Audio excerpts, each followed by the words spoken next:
built a great wall. They feared what was outside the wall. Outside the wall were the ones they called the barbarians. For thousands of years, the barbarians tried to get in. Then the Mongol hordes invaded and established a vast empire. During the reign of Kublai Khan, a caravan from a distant land called Europe crossed the Gobi Desert. Leading the caravan was a barbarian the Chinese came to know as Polo. Marco Polo stayed many years in China. He saw riches beyond his wildest dreams. Hundreds of thousands of cargo vessels on great rivers. And the royal wives surrounded by hundreds of faithful eunuchs. He journeyed to the far-flung lands of the vast empire. Saw the Muslim administrators of the great Khan. In Tibet, whose lamas and astrologers were the Khan's spiritual advisors. In China, Polo discovered two of the greatest energy sources known to mankind: gunpowder and pasta. When Marco Polo finally returned to Europe loaded with riches, his head was spinning with tales of trade, commerce, and money. Soldi, business.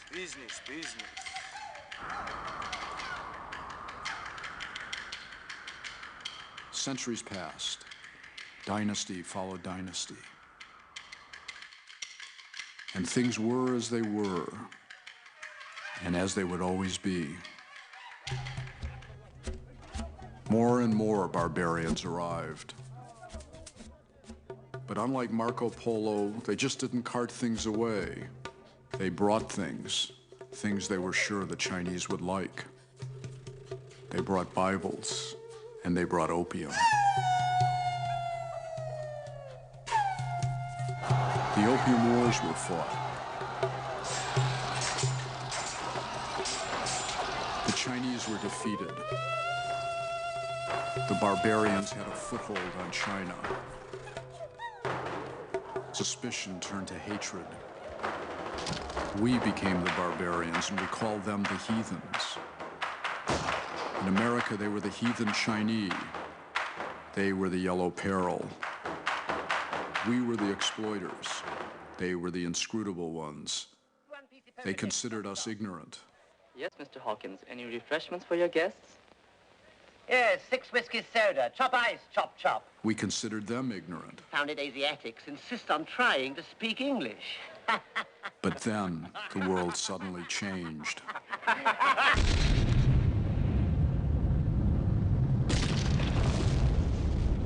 Then they said we were the running dogs of imperialism. We said they were the communist menace.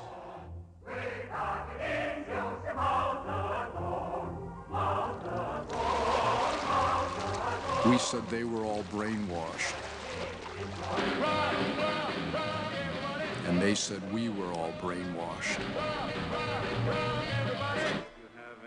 We said we were the good guys.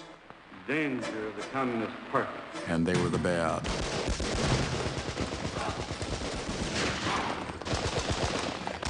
The Great Wall rose up. China was shut off from the rest of the world, this time more completely than at any other time in history. When our astronauts were sent into outer space, they reported that the only man-made structure visible was the Great Wall. During that time, more Americans traveled into outer space than across that wall. We could go to the moon, but not to the Forbidden City.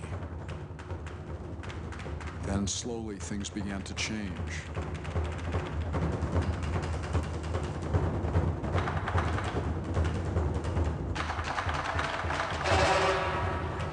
At Tiananmen, it looked as if the Great Wall would rise up again.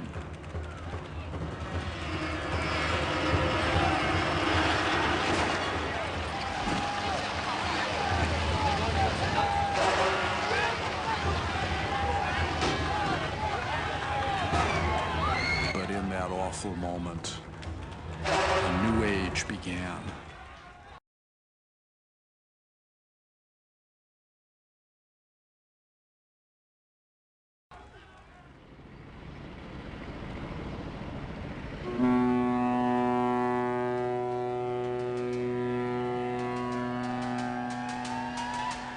Life is moving quickly away from Tiananmen.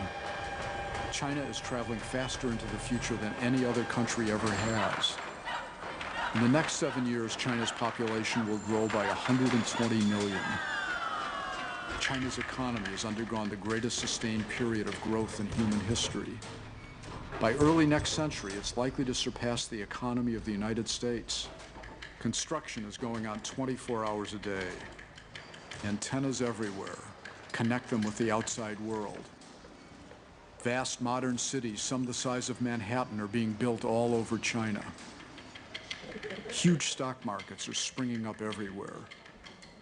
Shanghai has over 600 brokerage houses. There are no laws to protect investors. By early next century, China is predicted to have the highest number of billionaires of any nation in the world.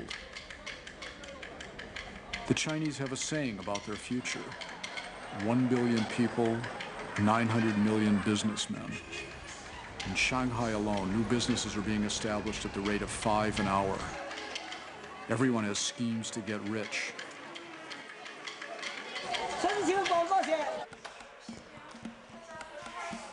Even these young Mongolian women, descendants of the Mongol hordes who roamed the steppes, conquered Asia, and terrorized the known world, have devised a new way to make money.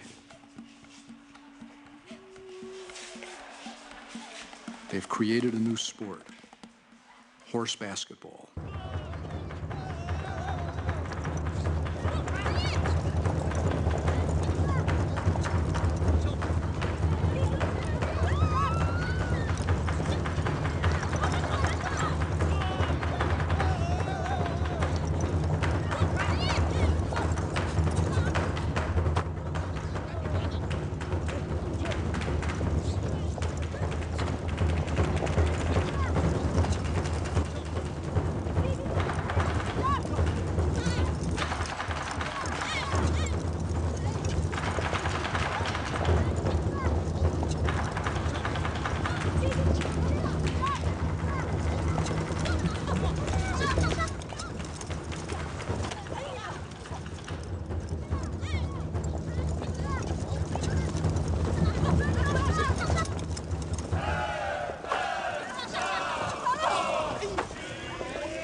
Now even the People's Liberation Army is running discos.